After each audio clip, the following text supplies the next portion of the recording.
tal? ¿Cómo están, amigos y amigas de esta comunidad? Como siempre, un gusto, como siempre, un placer que nos acompañen. Esta mañana con varias notitas que comentar, que platicar con ustedes, por supuesto.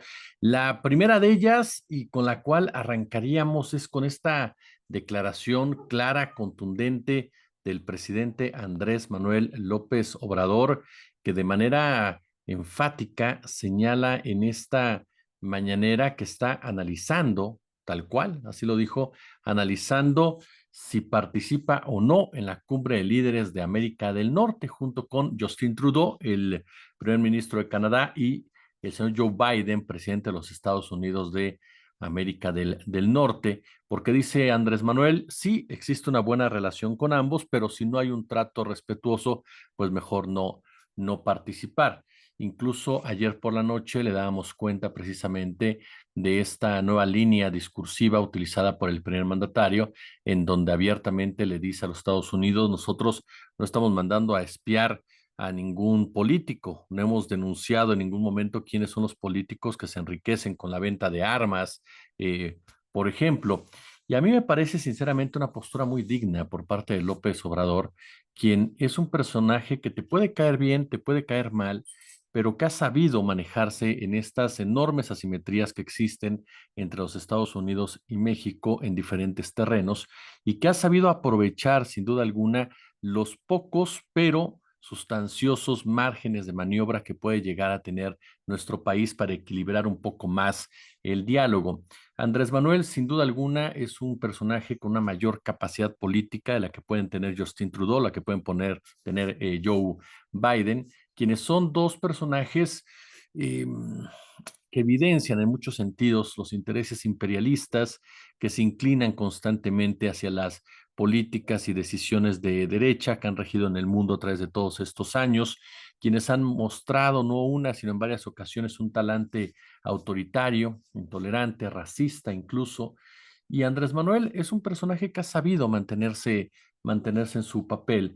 Sí, es un hombre de claroscuros, es un hombre con expresiones que pueden ser compartidas o no, es un hombre que comete errores, pero a diferencia de Biden y Trudeau, a mí me queda claro que no es un hombre malintencionado, ni es un hombre precisamente que tome decisiones que anteponen el bienestar de una clase dominante hacia las mayorías.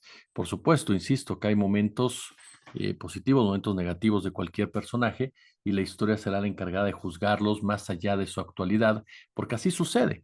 Muchas veces en la discusión coyuntural no se alcanzan a ver ni los pros ni los contras de una manera gris, porque siempre se ve blanco o negro. Y cuando entran estas tonalidades, cuando entra ya una forma diferente de ver las cosas, se ponen a los personajes en su lugar adecuado. Y a mi entender, López Obrador tendrá un mejor lugar en la historia que cualquiera de estos dos personajes que en lo particular, haciendo a un lado al primer mandatario de nuestro país, sí me parecen verdaderamente repudiables en muchos sentidos por su intervencionismo en cuestiones bélicas, por su justificación a la masacre israelí en genocidio en Palestina, el genocidio en contra de los palestinos, que ha recibido un respaldo tanto de Canadá, sí, Canadá con, ya sabe usted, ¿no? Con ese lenguaje neoliberal progre, ¿no? Que es a lo que aspira, por cierto, movimiento ciudadano, de sí, pero no es contundente en ese sentido. Incluso ampara muchas veces, respalda muchas veces lo que hace Estados Unidos y lo que hace Israel. Y bueno, y obviamente Estados Unidos, que sin ellos, pues Israel no podría hacer lo que está haciendo. Es cierto, al gobierno mexicano le ha faltado contundencia también para referirse a ese tema, sobre todo si lo comparamos con un Gustavo Petro o con un Ignacio Lula da Silva, pero no ha caído en la vorágine verdaderamente criminal que sí manejan tanto Biden como Trudeau. Gana, pierde el gobierno mexicano con una decisión de esta naturaleza. A mí me parece que no va a perder absolutamente nada, aunque por supuesto eh, estos promotores, ¿no? De la importancia de ir más allá de nuestras fronteras, pues seguramente dirán que es el último clavo, una política exterior errante, seguramente dirán que es el clavo a un miedo provinciano, seguramente dirán que es una muestra que tenemos un presidente que nada más le gusta estar en su país y que no se atreve a salir porque no habla inglés, pero realmente en una repercusión política económica en este momento me parece que gana más Biden con la asistencia de López Obrador por el proceso electoral de los Estados Unidos que lo que pueda llegar a perder México si López Obrador se sienta con dos personajes que tienen una influencia, una importancia para un sector minoritario de nuestra población. Eso viéndolo desde el punto de vista electoral. Desde el punto de vista comercial, sí, siempre es importante hablar con los primeros mandatarios, pero si algo ha quedado claro a través de esta historia que muchas veces no nos dejan ver los émulos de Miguel Miramón, es simple y llanamente que no pasa nada para las grandes potencias, comercialmente hablando, económicamente hablando, porque ahí lo que se te pone es el dinero. Entonces, si de repente no va López Obrador, pues no pasa nada porque el proceso tiene que continuar. Así de sencillo y así ha quedado más que claro durante toda esta gestión, impulsado principalmente por lo que les decía en un principio. Ahora, personajes que alaban tanto a Justin Trudeau, que alaban tanto a los políticos de Estados Unidos, son personajes que en México juegan de ese lado académico bastante cuestionable, clasista, racista, y que en los últimos días han intensificado campañas verdaderamente lamentables. Por ejemplo, ahorita me viene a la mente Denise Dresser, me viene a la mente Pablo Mahfouz, me viene a la mente también Emilio Álvarez y Casa, y son declaraciones que, mire, quiero compartir con ustedes. Por ejemplo, de Pablo Magluf, que dice, no basta con sacar del poder al obradorismo, es desenraizarlo de la cultura política, confinarlo a los extremos donde siempre debe de estar. Es el nacional populismo, lo más cercano que hemos llegado al fascismo.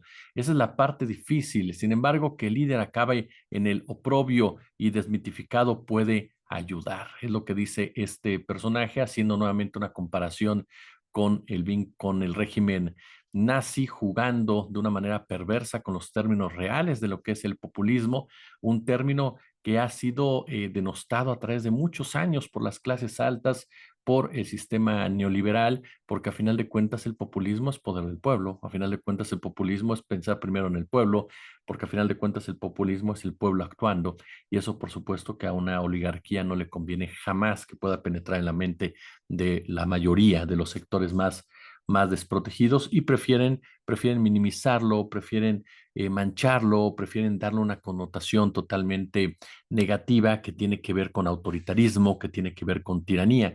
El señor Magluf, pues obviamente ignora de una manera consciente que hay populismos de derecha que han sido brutales para el mundo. Uno de ellos, Donald Trump, otro más el propio Jair Bolsonaro, otro más Adolf Hitler, que a diferencia de lo que él cree, Magluf, la realidad es que Hitler es un personaje con o fue un personaje con ideas económicas de derecha, que incluso recibió el apoyo de muchos empresarios israelíes que después llegaron a sentarse ahí en la década de los 40, que era gente que estaba viviendo en los Estados Unidos y que tenía negocios en los Estados Unidos, y esos empresarios fueron los mismos que respaldaron al régimen nazi y eran empresarios de derecha. Entonces, esta intención de vincular a la Cuarta Transformación o el López Obradorismo con el nacional populismo, como él lo define, es sumamente ignorante, pero ignorante no porque Mahfouz no tenga capacidades o preparación, porque las tiene, me queda clarísimo, sino precisamente eso es lo que hace peligroso a este tipo de personajes, que son gente letrada, que son gente preparada, que son gente leída y que utiliza todo ese conocimiento para desvirtuar la realidad. Incluso hay un punto en donde dice, es sumamente importante entender que el obradorismo es lo más cercano que hemos llegado al fascismo. En México el fascismo no puede llegar con los arios, usen la lógica, llega por medio de una mayoría etnonacionalista de bronce homologada como con el pueblo verdadero. ¿Se da cuenta usted este comentario racista, clasista? Y lo peor es que no se da cuenta de cómo sus argumentos, incluso, como dice la maestra Carla Scofi, pueden beneficiar incluso al oficialismo, porque aquí este personaje está minimizando al pueblo de México, está minimizando a las mayorías, está queriendo nuevamente ubicar a las personas, a los votantes de López Obrador, a los simpatizantes de López Obrador, como personas borregas, ¿no? Como personas manipulables, como los peje zombies, como los ignorantes, como aquellos que son la gran masa que cualquiera puede mover. Y no nos dice el señor Magluf que durante muchos años ese papel lo hizo Televisa, por ejemplo, ¿no? O lo hicieron los grandes empresarios a través de los medios de comunicación, tapando las verdades y utilizando la mentira como parte esencial de su discurso. Y de ahí brincamos a Denise Dresser, que en su columna de Reforma toca también el presunto autoritarismo de López Obrador. Dice, helo ahí sentado en su palacio con una corona sabor la cabeza, sabor la cabeza, colocada por sí mismo, AMLO monarca macuspano, emperador de los enojados, rey de la región menos transparente del aire, el que se declara por encima de la ley, por arriba de las reglas, el líder claramente no apto para gobernar, peligrosamente impulsivo, viciosamente connivente e indiferente a la verdad, dispuesto a doxear a cualquier periodista y violar todo límite ético para proteger un reinado que está llegando a su fin, dispuesto a abusar de su poder si esto entraña proteger su dignidad. Un presidente encolerizado revela lo que traen puesto bajo la banda presidencial y no es un traje republicano. Pero el problema no es solo AMLO, son los seguidores, otra vez, son los seguidores ardientes que no aceptan la mendacidad, la crudeza o la crueldad como una desventaja fatal en un presidente. Son aquellos en otros tiempos congruentes que se someten a las afrentas del autoritarismo, aplauden su especular indecencia y justifican su sentido de que puede hacer lo que se le dé la gana. Aquí yo me remitiría a ese comentario que hizo Raimundo Riva Palacio, también igual de sesudo que el de Denise Dresser, igual de elocuente, igual de aterciopelado verbalmente, igual de rítmico en la cuestión de la prosa. Es que todos son víctimas del hipnotismo generalizado, esa gran capacidad que ni Tony Camo tenía y que Andrés Manuel López Obrador le explota todas las mañanas. Ve a la cámara y a través de la cámara lanza mensajes, mensajes que hacen que todos coincidan con el presidente de la República y no puedan ver la dictadura, no puedan ver al tirano, no puedan ver al autoritario, no puedan ver al cacique, no puedan ver a ese corrupto, en pocas palabras, que tanto y tanto daño le está haciendo a a nuestro país. Y cierro, le decía, con Emilio Álvarez y Casa. Qué personaje Emilio Álvarez y Casa, de verdad. Un hombre que durante un tiempo fue considerado por muchos de nosotros como valioso, como alguien preparado, intelectualmente comprometido con la izquierda, pero no, siempre fue un personaje de centro, ¿no? Y en un ambiente de derecha, pues por supuesto que el centro parecía ser la contrarréplica. Cuando empiezan a surgir voces de izquierda, realmente voces de izquierda, como el maestro César Pineda, por ejemplo, y como muchos otros que han estado hablando desde la academia también, Diana Fuentes, por ejemplo, Teresa Rodríguez, en fin, pues Emilio Álvarez y Casa queda completamente desnudado como un personaje de derecha menos radical que otros, pero que en esta campaña ha cruzado la línea y que se ha encumbrado como uno de los grandes mentirosos de la campaña de Xochitl Gálvez, de verdad. El tipo ahora agarra una cuenta y habla de un atentado en contra de la periodista Anabel Hernández y utiliza este fraseo de verdad tan, pero tan cobarde y a la vez tan lamentable que otros personajes como Felipe Calderón también ocupan. Si la cuenta no es falsa, a ver, primero compruebe, luego retuiteas, luego reposteas, porque si no lo que estás haciendo es manchar, como lo han intentado hacer todo el tiempo inventando cosas. Emilio Álvarez y Casa repostea un presunto atentado en contra de Anabel cuando todos sabemos que Anabel no tiene Twitter, no tiene X. Ajá. Y lo debería saber y lo sabe Emilio López y Casa, que no se haga tonto. Por supuesto que lo sabe y lo sabe Felipe Calderón y lo saben todos los que están reposteando esto, de este atentado, que además, como bien lo denunció Alberto Escorcia, es una cuenta de la cual ha surgido un apoyo decisivo al hashtag narcopresidente. Entonces, por supuesto, y ellos siguen esas cuentas. Entonces, por supuesto que no nos vengan a decir ahora que no tenían ni idea. Es como, por ejemplo, Ciro Gómez Leiva en la participación del maestro Epigmenio Ibarra, en donde asegura que no existe un cuarto de guerra sucia de Xochitl Gálvez, por Dios. Y luego Ciro se asume en ese papel de objetividad periodística que no es otra cosa más que una justificación para defender lo indefendible, como ya lo hemos platicado en otras ocasiones, y que es muy común en informadores o comunicadores de la generación del licenciado Gómez Leiva, ¿no? Cuando no pueden profundizar o cuando tienen que defender los intereses entran en su papel de objetividad y a mí mientras no me muestres aquí este ejemplo no va. No se trata obviamente de caer en la especulación, en la inferencia, sino basarnos en hechos. Y los hechos, querido Gómez Leiva, es que Max Cortázar participa activamente en esta estrategia sucia, porque es la ubicación y es el puesto que tiene, y ha decidido desarrollar precisamente toda esta cantaleta de mentiras que él mismo dice el presidente les está sacando provecho. Pues seguramente, ¿por qué? Porque la oposición ya llevó la discusión al terreno de la soberanía nacional, y ahí López Obrador se mueve como pez en el agua, y por supuesto que al ser un actor político que está defendiendo un proyecto, va a debatir con esas mismas armas y va a buscar desvirtuar ese tipo de acciones, ajá, de una forma que se le volteen a sus creadores, y en donde participa activamente Max Cortázar y participa activamente Max Kaiser. Si no quieren, si quieren una prueba de que hay un cuarto de guerra sucia, es decir, una oficina que diga aquí es el cuarto de guerra sucia, pues es complicado, pero sí hay personajes que a través de los años, desde el 2006, se han encargado, se han responsabilizado y han sido evidenciados de llevar a cabo campañas sucias en contra de enemigos políticos. Uno de ellos es Max Kaiser, otro de ellos es Max Cortázar. Y eso lo dice cualquiera, cualquiera. Pero, insisto, cuando se trata de hacernos los sordos, pues nos volvemos todos objetivos. Y vuelvo a lo mismo, porque habrá gente que me diga, ¿y las pruebas ahí están, en la misma historia, en las mismas campañas firmadas por Cortázar, en la misma presión de Cortázar a periodistas, en la misma persecución de Cortázar a periodistas? Está más que claro. Y eso lo puede decir cualquiera que haya estado en los medios de 2006 a 2012 y que conozca al señor Max Cortázar más allá de sus capacidades musicales con Timbiriche, ¿no? Por ejemplo, pero insisto, cada quien se engaña como quiere. Oiga, por cierto que Ciro Gómez Leiva y que Joaquín López Dóriga ayer entrevistaron a Claudia Sheinbaum, lo mismo que Alejandro Páez Varela y Álvaro Delgado.